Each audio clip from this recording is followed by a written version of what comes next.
the IPCC's most conservative estimates say that humanity will need to capture more than 1 billion tons of carbon dioxide each year to keep the planet's average temperature from rising more than 1.5 degrees Celsius above pre-industrial levels. The median estimate is even a more onerous 6 billion tons a year. Clearly, this is going to take major systems change. Here with us today to explain how we can accomplish that systems change is climate capitalist Roger Ballentine. Roger believes that a new version of capitalism, one that encourages climate solutions and environmental performance by aligning innovation, stewardship, social equity, and profit, offers an opportunity not just to solve for climate change, but to harvest incredible financial abundance. Roger is uniquely suited to talk about this topic. As president of Green Strategies, Inc., he provides management consulting services to corporate and financial sector clients on sustainability strategy, decarbonization, investment and transaction evaluation, clean energy procurement strategies, and the integration of energy and environmental policy considerations into business strategy. He is also a venture partner with Arborview Capital, a private equity firm that invests in the clean energy and energy efficiency sectors. And previously, Roger was a senior member of White House staff, serving President Bill Clinton as chairman of the White House Climate Change Task Force and deputy assistant to the president for environmental initiatives. So with that, Roger, please take it away. Looking forward to hearing what you have to say. Great, thank you so much, Sarah. I'm even more inspired now after hearing your introduction. Thank you, and it sounds like this is a tremendous event, and I'm really happy to be here. And by here, I don't mean my dining room necessarily, but to be with you is in this virtual way. It's unfortunate we can't be together. When I give these talks, I tend to kind of wander back and forth across the stage. I'll try not to do that while I'm sitting at my desk. So I want to thank you, Sarah, very much for the opportunity. I want to thank Scott and Train Technologies, my dear friends, as well for helping get me here and for just sponsoring this really important event. So let me, Sarah, you did a wonderful job on my bio, but let me just elaborate for a moment here. We'll go back in time. Here I am with my old boss, and as Sarah said, I was in charge of climate change in the White House. Now, that was a very, very different time, and not just because of all that hair I had back then. From the perspective of what we're talking about today and what I do for a living, and frankly, what kind of led me in this direction, you know, back then the private sector, to the extent the private sector was thinking about climate change, was probably mostly in loading up on lawyers and lobbyists to prevent us at the time from actually doing anything about it.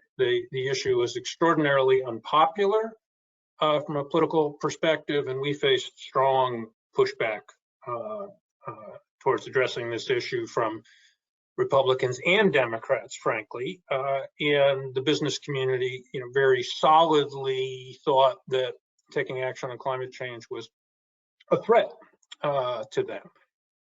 It was actually President Clinton, before virtually anyone that I was aware of, who had a very, very different view.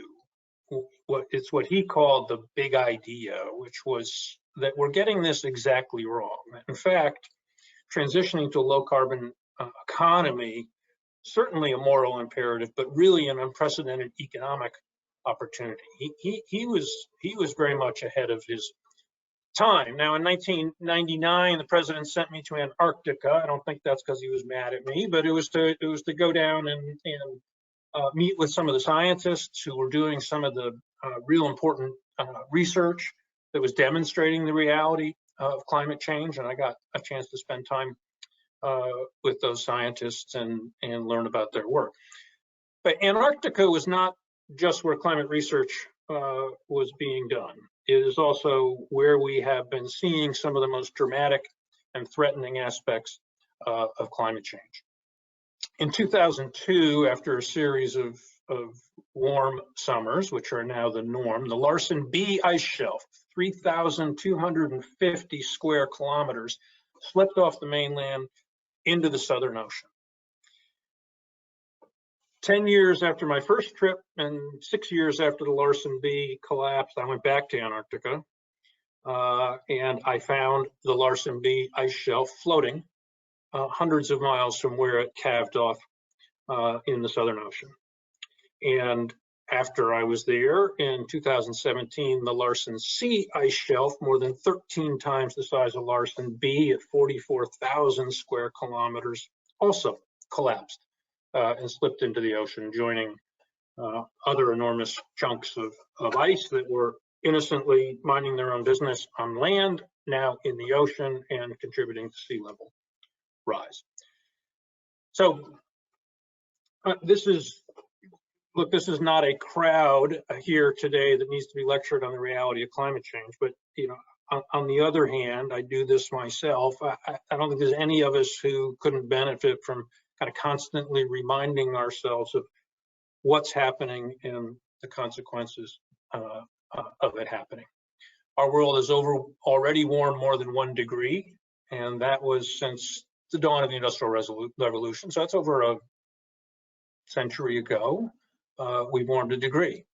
That 1 degree has already been causing extreme rainfall, extreme drought. We know all the things that are happening here. The fact that even though I live in this stuff, I was very much struck by the fact that temperatures reached 115 degrees last summer in Siberia. We got some problems. And one of the problems we have, besides climate change itself, is kind of communicating this urgency to people. Certainly more and more people are feeling it because they see what's happening. But when you talk to them about the Paris Climate Agreement and 1.5 degrees, and we really want to keep it to 1.5, and what about 2 degrees? It doesn't sound like that much necessarily to people. But the difference is enormous because this is a nonlinear process. 2 degrees of warming would double natural disasters and particularly heat waves, the percentage of the population that would be subject to very dangerous heat waves versus 1.5 degrees. So you get a doubling impact from a 0.5 degree increase. It's hard, but we need to communicate the urgency of sticking to 1.5 and the sheer disaster we would face at 2 degrees. And as we'll discuss, unfortunately, we're kind of on a pathway to bust through potentially both of those in the not too distant future. Human aspects and economic aspects are already manifesting themselves. 400% increase in natural disasters since 1980. And if you look at this chart, only that yellow band, which is things like volcanoes, is unassociated with climate change, and it has not changed. It's been roughly constant. Everything else is what's changing. And there are, again, very much human and economic aspects to that. So, as you know, how are we doing to address all this? Not so great. IPCC in 2022 said we have a certain amount of carbon that we can emit into the atmosphere in the next 30 years and still meet our targets. The bad news is we're on a pace to use up that in 10 years. So it's kind of like emptying out your refrigerator at breakfast and having nothing to eat the rest of the day. So really what I want to kind of get to, you all know everything that I just said. But kind of my take on what we do about it. So, what's going to rescue us? And I'm going to start with, I don't think it's the government. I hope it is, and I want to be very, very clear. We need more policy. We need a price on carbon. We need clean energy standards. We need stronger vehicle emission and efficiency standards. We need lots of things from the government. And there are folks, and not enough, but everyone should be pushing for that to happen. I'm choosing a slightly different focus in my career, in part because having banged my head against that policy wall for the better part of 30 years, It's clear to me that climate change is not waiting for political change. So while I hope it happens and do everything I can, we need to look to other options as well. Sarah, you outlined very, very well that there is a lot of exciting new technology that's being developed. There's a lot that we haven't even come up with yet that we're going to need. And the good news is there's a heck of a lot of capital right now going in to develop new technologies. However, there are some who have resisted climate action in the political sphere in the past, their argument has been, we can't do anything yet because we don't have the right technology, so let's just invest in some research and development. In the meantime, leave me alone. Well, that's very, very dangerous. And it's also a fact that we're not remotely deploying the technologies that we already have that could really make a difference. So yes, we need policy. Yes, we need technology. None of that is a reason to stand still in every other aspect we can engage in trying to address the climate crisis. So the one that I'm particularly focused on is, how do we harness, while we're waiting for policy, waiting for new technology, how do we align the private sector and market forces in a way that can better contribute to solving the climate crisis? So this is what I spend my time doing. And when I do that, I very often get kind of this reaction. It's like, seriously?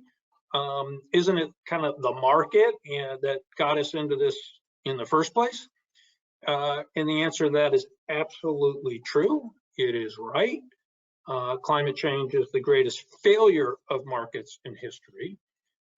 Polluting the atmosphere didn't cost anybody anything, and it yielded greater profits. But instead of being misaligned with environmental stewardship, as it has historically been, yes, what if markets were aligned with addressing the climate crisis? What if there was more value in being part of the solution than in being part of the problem? And Pollyannish, to an extent, probably fair.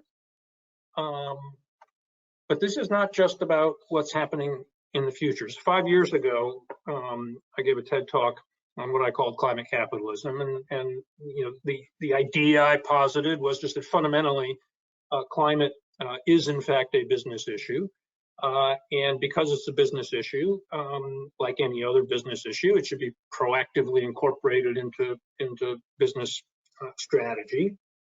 And third, if it's done right, it actually presents an opportunity for value creation and competitive advantage.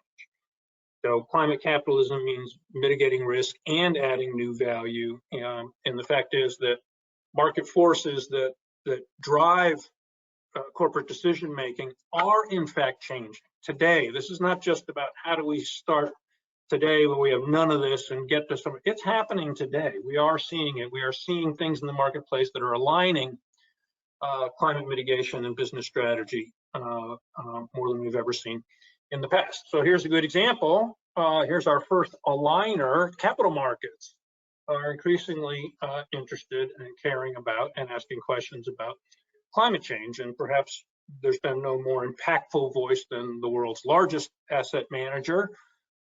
BlackRock tends to be a top single-digit shareholder in most public companies. And BlackRock is certainly, and Larry Fink has been very strong on arguing and making the case that as an investor, as an asset manager, as an optimizer of returns, he cares about climate change, and he cares about what companies are doing about climate change. So the role of shareholders. Absolutely, there has been great benefit from activist shareholders who are seeking to disrupt strategies or lack of climate strategies among companies, the most well-known of which, of course, recently, Engine One, a relatively small investor in Exxon, succeeded in changing the Exxon board. That's fantastic. So shareholder activism has an important role to play. But when your largest institutional shareholder demands answers to questions and seeks better performance, that moves the needle. And the forward-looking view of BlackRock, of course, is that this is central to creating and maintaining value. So we're seeing the really unprecedented, as far as I know, shift in assets in the capital markets as more and more investments are made through some form of sustainability or ESG consideration or screen or mechanism. So this is broader than climate change, for sure, but I would argue that climate change is the long pole in the ESG tent. And while I would say the ESG industry is still somewhat in its infancy, it's a little clumsy and a little imperfect and not necessarily asking the right questions or getting the right data, but directionally, it's absolutely critical and phenomenal, really, about the amount of capital that's being kind of moved and looked at and applied in a way that is taking ESG and climate in particular into consideration, and that is good news. This came out of Glasgow, the Net Zero Banking Alliance, more than 450 financial firms, $130 trillion in assets, all committed to align towards net zero. Do we know exactly what that means? Do we know exactly how they're going to do it, what the metrics are? Not really. We don't, but it's unequivocally a good thing. So Wall Street is paying attention, and now I think I've actually figured out why Wall Street's paying attention, because it's looking a little wet down there, and as we move towards 2100, Wall Street, you can't see my cursor, but I don't think, but it's right in there, becomes a good-looking fishing hole. So maybe this is why, the real reason why Wall Street's paying attention to this. So here's another aligner. It's people. The World Economic Forum recently surveyed more than 30,000 millennials around the world, asking them, what do you care about? What's your top issue? By a significant margin, and it really wasn't even close, the answer was climate change. You know, why is this an aligner? Because these are or will be the customers, employees, shareholders of virtually every company in the world. People are driving change in the marketplace, as you know, whether employees, customers, influencers, shareholders, media members. People shape markets, and we're seeing that. Okay, here's another aligner, and that is risk. So and this is any investor, I don't care if you're an ESG investor or not, you care about risk. Every company understands that they need to identify and manage risk. And when it comes to climate change, there's two types of climate risk. There's the physical, actual risk from climate change itself, which can disrupt assets and real estate holdings and supply chains, and clearly a risk. And then there's transition risk, right? And this is risk posed by human reaction to, and maybe primarily in the minds of many companies here, what's the government going to do to address climate change? And frankly, any company that is not examining and managing climate risk, they're going to lose to companies that are. This actually now is about to take on a very significant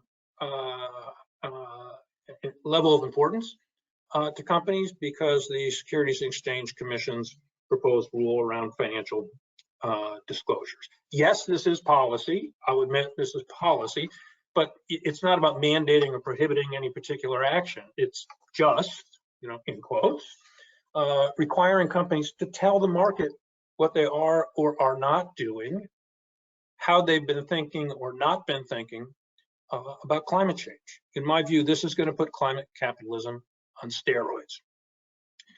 The risk aspect of this is the hook.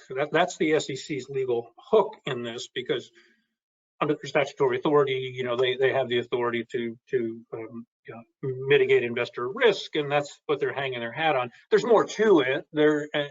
as they're actually also really trying to get information to the marketplace to identify which companies are actually taking this seriously. And the information they're seeking is very broad. I'm going to go through this really quickly, but they want to know, do you have a governance structure in place that's looking at climate change?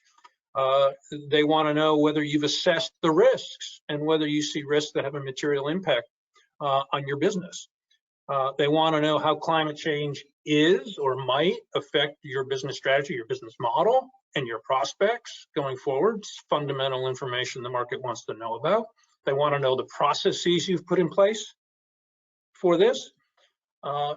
They want to know your emissions. They want you to disclose your greenhouse gas footprint. And they want to know if you as a company have set a climate goal or set a climate target. And if you have, how did you arrive at it? And how are you doing? How's your progress? If you use an internal carbon price, they want to know how you did that. And aspects of this will go on the financial statements as well. So I think it's pretty clear why this is important. It's actually going to be more impactful to the companies when they're asked, well, tell us about your climate goals, and like, kind of looking at their shoes, well, we don't have one of those. What's your governance structure? We don't really have one of those. It's going to put a lot of pressure on companies because this is full open kimono. And before you go to the beach and open your kimono, you might want to go to the gym and tighten up those abs. And I think that's really what's going to happen in the marketplace with this. So this is a really, really big deal. Last liner I'll mention of climate action and business strategy. There's opportunity here. Back to Bill Clinton and the big idea. There's tremendous opportunity here. I think it was McKinsey study, $23 trillion in investable opportunity in the next decade. Here, there's a lot of opportunities for companies to be part of the solution and make money doing so. So this is my takeaway. This is a slide that I used probably 20 years ago when it wasn't even true. I was just kind of hoping, someday maybe. But I think I feel absolutely firmly convinced that at this intersection is how you build a successful and sustainable, from an economic perspective, business strategy. Because if you're not in that intersection, you're either working against people, you're working against planet, or you're working against profit. And none of those things are how you run a business. So again, is this actually happening? Are we seeing climate capitalism take root? Certainly to the extent that you look at numbers again. A five-fold increase in the last 5 or so years in companies that are setting some degree of meaningful climate goal. That's a big change, and that trajectory is maintained and underway. And we've even seen more in the US and Fortune 500 companies. If you're a major company, you don't have a meaningful climate goal, you're quickly becoming an outlier. And there is a lot of herd mentality in the marketplace, and that can be good. And in this case, it is good.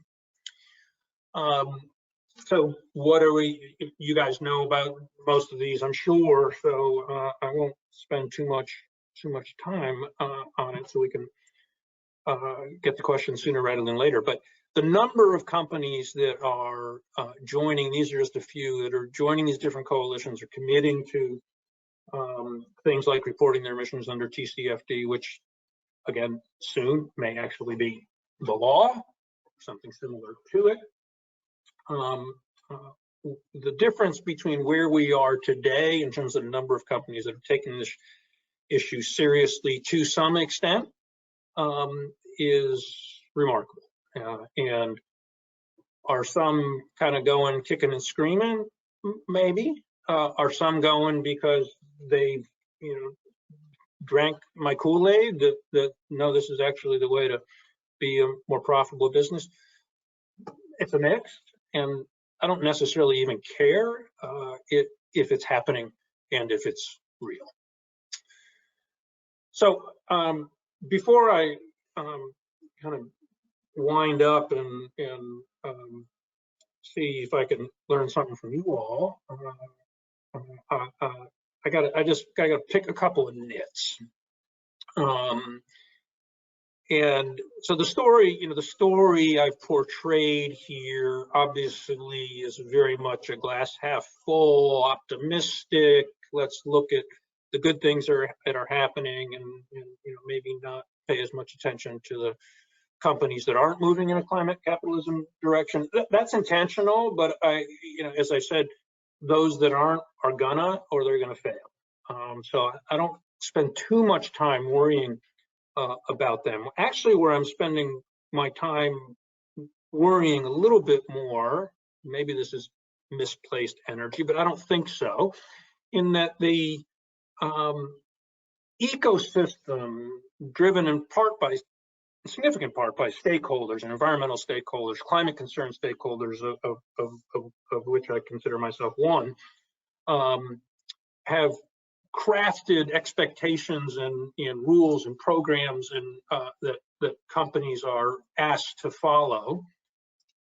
By and large, overwhelmingly really, really good, but they may not be good enough, and we may need to tweak a little bit what we're asking companies to do, and how we can steer climate beneficial market force in a way that better optimizes climate outcome while still delivering opportunity and interest from the companies themselves. I'm just going to talk about two in particular, and I have to warn you, this gets a little bit nerdy, so I'm happy to have a follow-up conversation with any fellow nerds out there on either of this.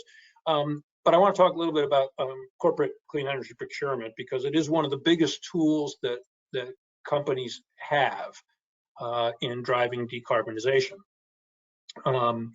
Corporate procurement has led to the deployment of almost 50 gigawatts of utility scale wind and solar in the United States since 2008. That's kind of an enormous increment of wind and solar capacity above what was happening because of other policies like tax credits and renewable portfolio standards and all. That's pure add from the marketplace, and that is a good thing. But if you dig a little deeper, it may not be as good as it needs to be. And it has to do with how we ask companies to do this. So everything I just said about all that renewable capacity, fantastic, it's great. But if you actually look at where we are in decarbonizing the electricity sector, which is job number one, because it's the sector that is really hard to decarbonize, and it's actually the easiest. So, and not only that, it's the sector that we need to decarbonize faster than a mid-century target, because we're then going to need that zero carbon grid to help us, as you know, decarbonize other sectors. And as people in this room know far better than me, that includes the built environment. There's a tremendous urgency in decarbonizing the electricity sector. And my question is, are we optimizing the market to help us achieve that? So back to wind and solar. The problem is we will not decarbonize the grid with a pure grid focus of wind and solar and batteries.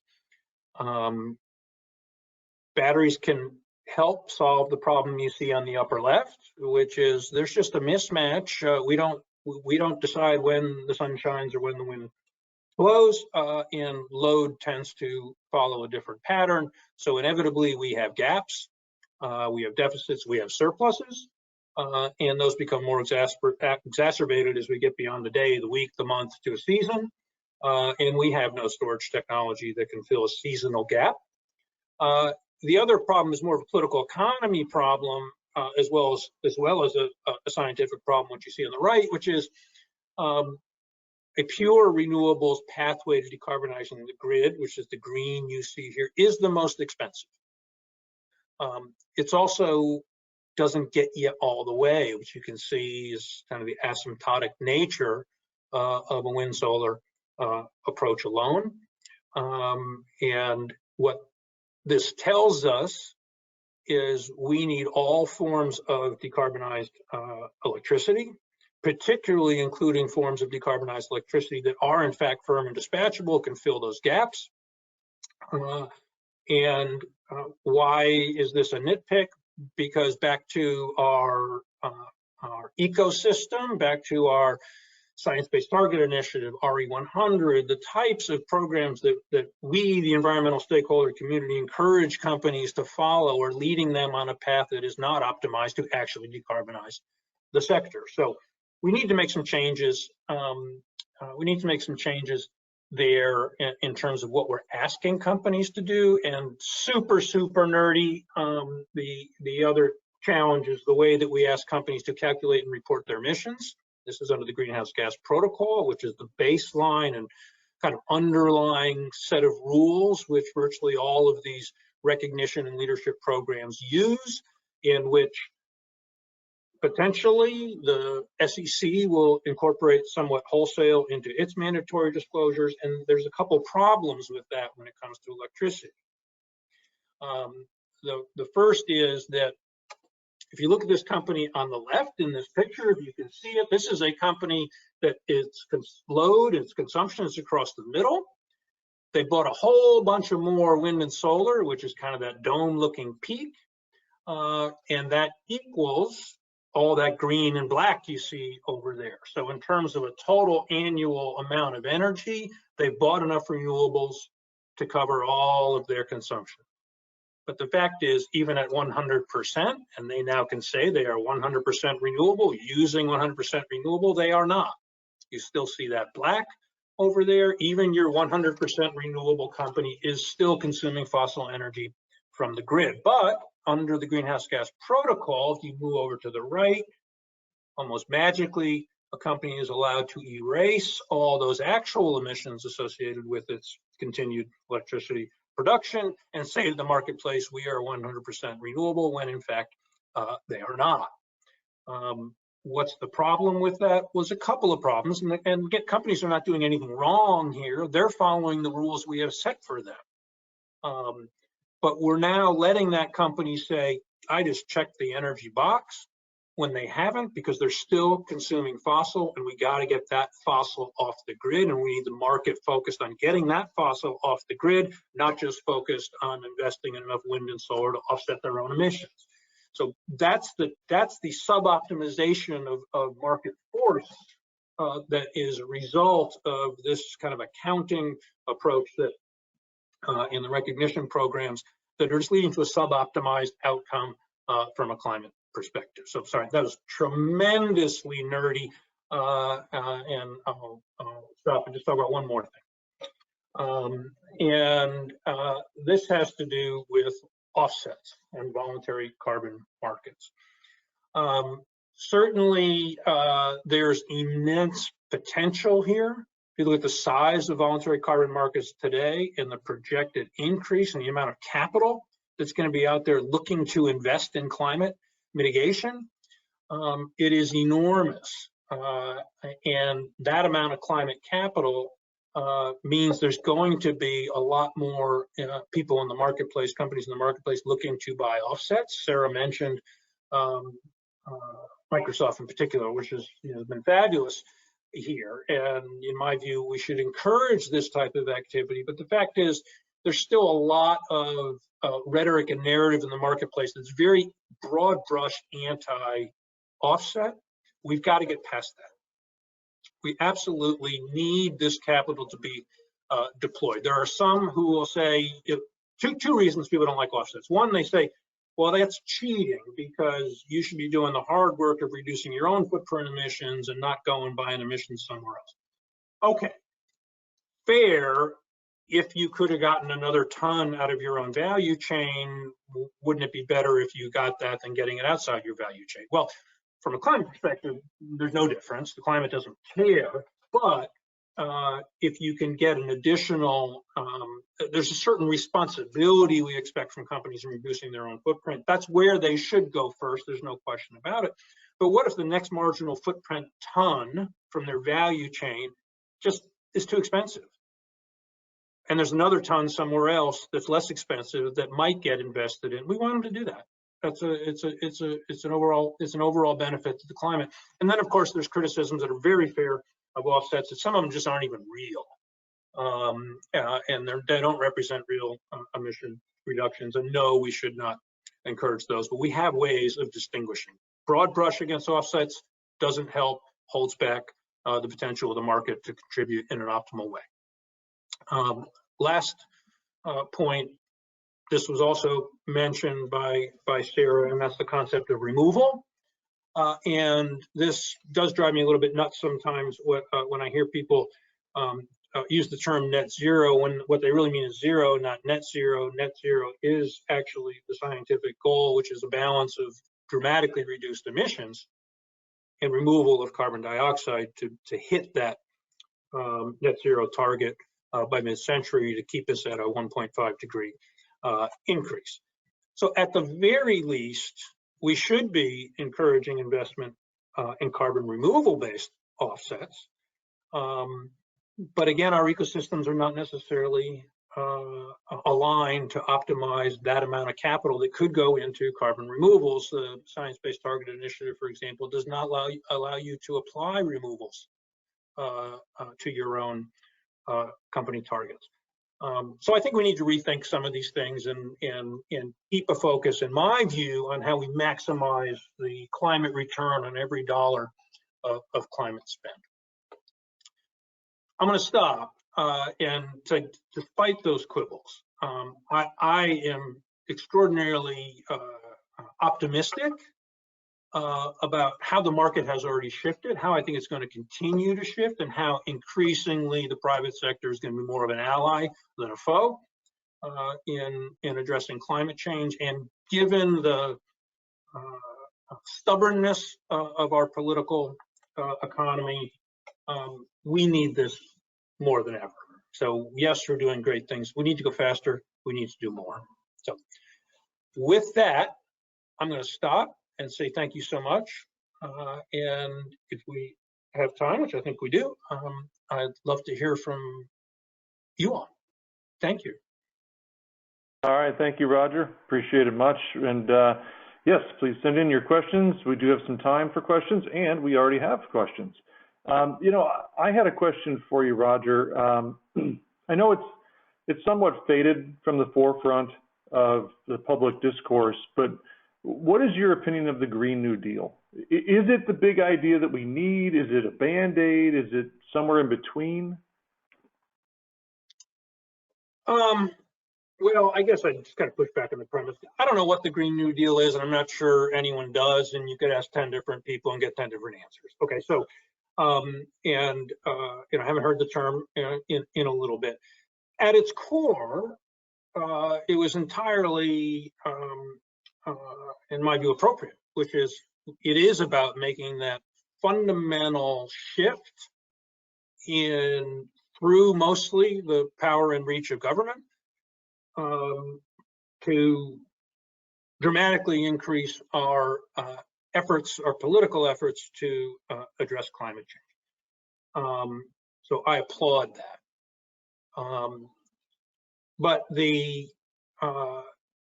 no policy that cannot be enacted is effective, and it's a difficult. You know, compromise is a dirty word, and you know, I sympathize with and feel this way myself, that you know, we can't compromise on the planet. So if anything less than everything is not deemed adequate, I get that, but we're not necessarily doing the climate any favors if the alternative is nothing. So I think it's really hard. It's a, you know, as a political proposition, it's a dead letter as it was originally conceived. But I would say, forget the Green New Deal. If you look at what's in what the president has already signed into law in the infrastructure bill, what the president has for climate change to address climate change in his what used to be called the Build Back Better legislation, we're now referring to it as something else. It's enormous. It's huge. It would be the biggest climate policy ever enacted, and the infrastructure bill now holds that distinction. So we need more. We need to get it done, but getting nothing done is not an option. Gotcha. Wanted to get to a question from Pete. He asks, that it seems like many of the next big ideas are only open to big players right now. So how do small investors or potential investors get involved now in order to contribute to market pressures and, hey, maybe make a little money as well? Yeah. Well, look, I think from the investor side, well, I think on both sides, from both the investor side and the company side, you don't have to be big. I mentioned I'm with a little private equity firm, and we're little, and we invest in relatively small companies, but the value we see in them is how they're climate capitalism aligned.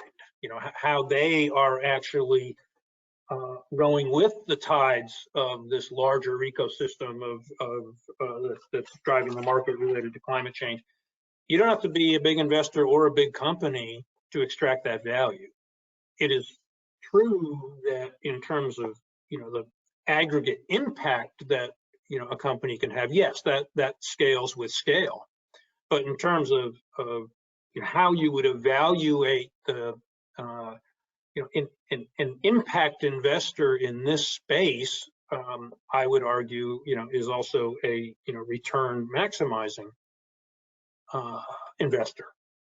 Because even those smaller impact investments, if you're doing it right, you're investing in companies whose success, financial success, means environmental progress. That's that intersection where where I live and work. If my clients do better, the world's a better place, and I get up happy to go to work every day. But that doesn't necessarily depend on scale.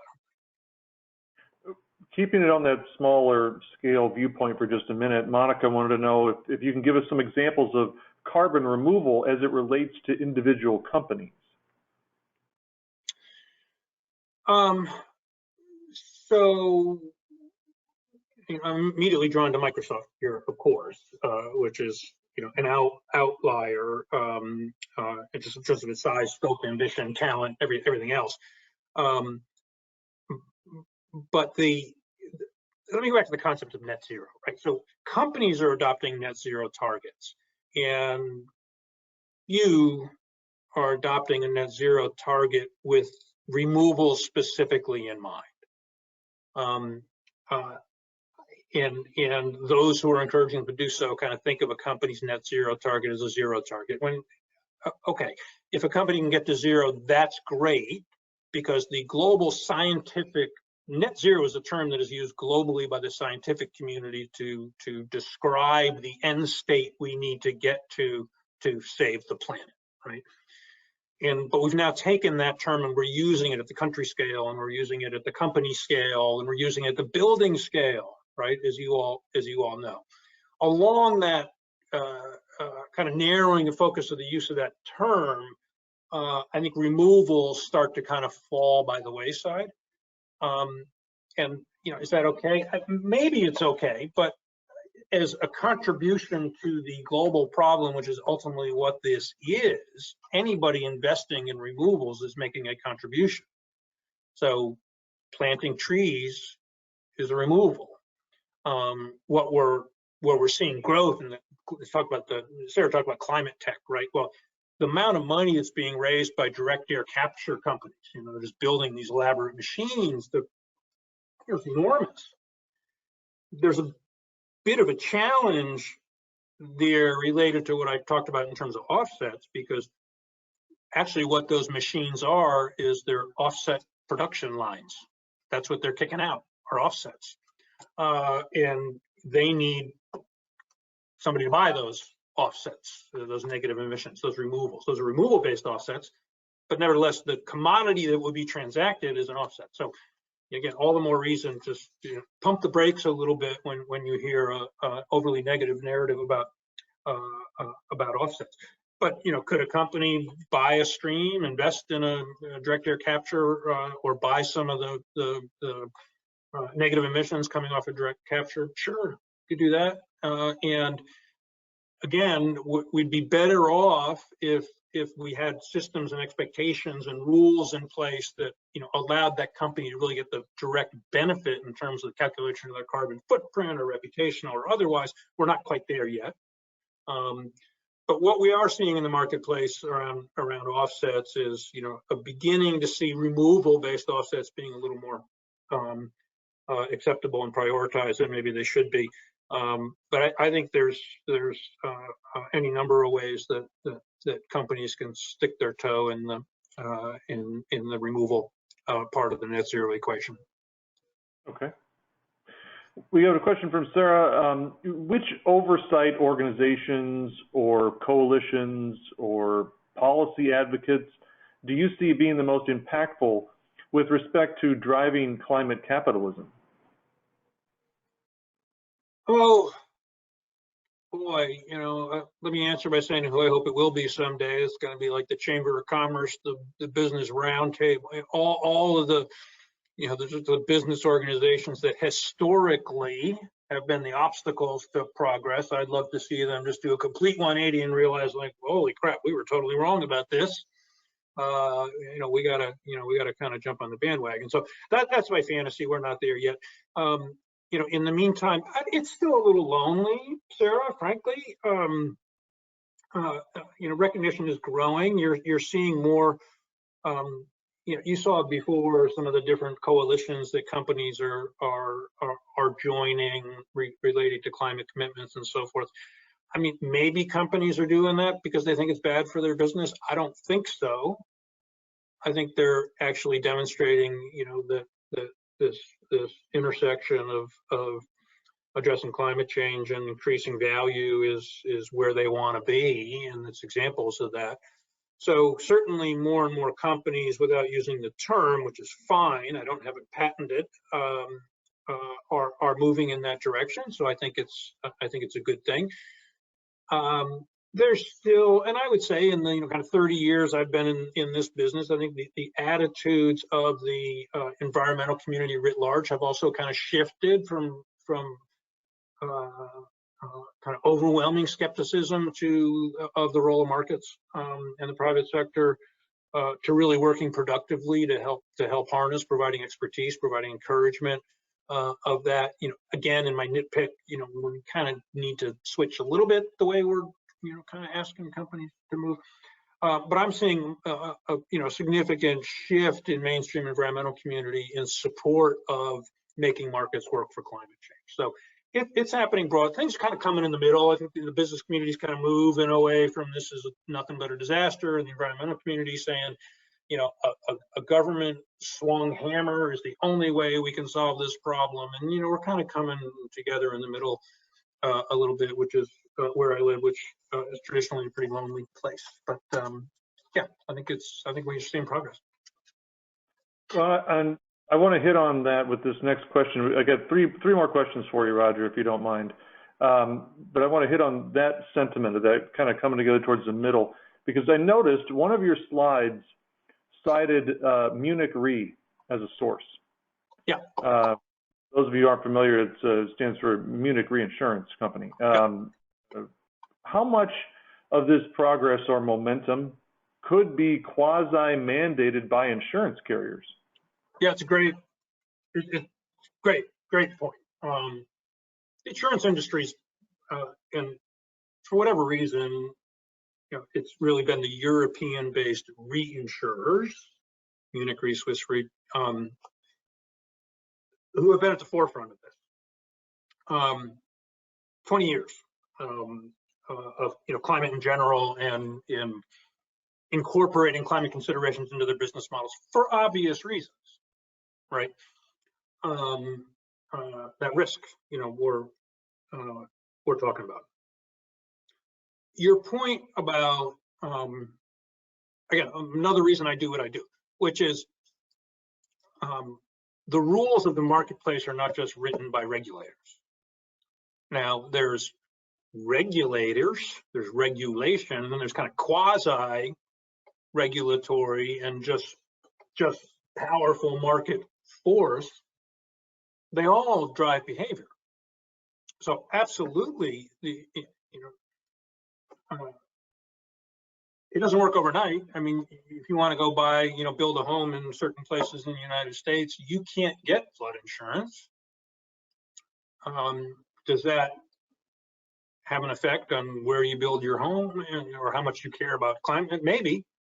So the insurance industry is already very influential, can be tremendously more influential. I'd like to see some of the more consumer-facing insurance brands kind of pick up on this a little bit more, but it has been the reinsurance industry.